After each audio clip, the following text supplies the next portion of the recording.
আসসালামু আলাইকুম। দেশ ও দেশের বাইরে যে যেখান থেকে আমার ভিডিওটা দেখতেছেন বাজান, আমি এই যে রুগীটা এই মাত্র দেখছি।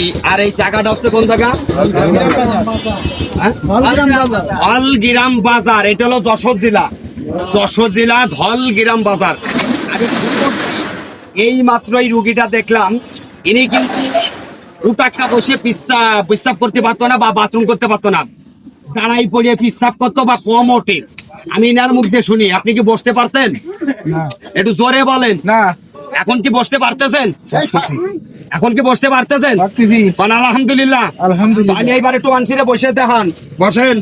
আবার দেখছেন অবস্থা একেবারে সুস্থ মানুষের মতো, সুস্থ মানুষের মতো। তাহলে আমি কি ভালো করছি? ভালো করছে কে? সবাই একটু জোরে করেন আলহামদুলিল্লাহ। আজানে কার হাতে কারে মাফ করে বলা যায়। এই প্রত্যেকটা ভিডিওর মাঝে আমার ফোন নাম্বারটা পেয়ে যাবেন, যোগাযোগ করবেন। বাংলাদেশের 64টা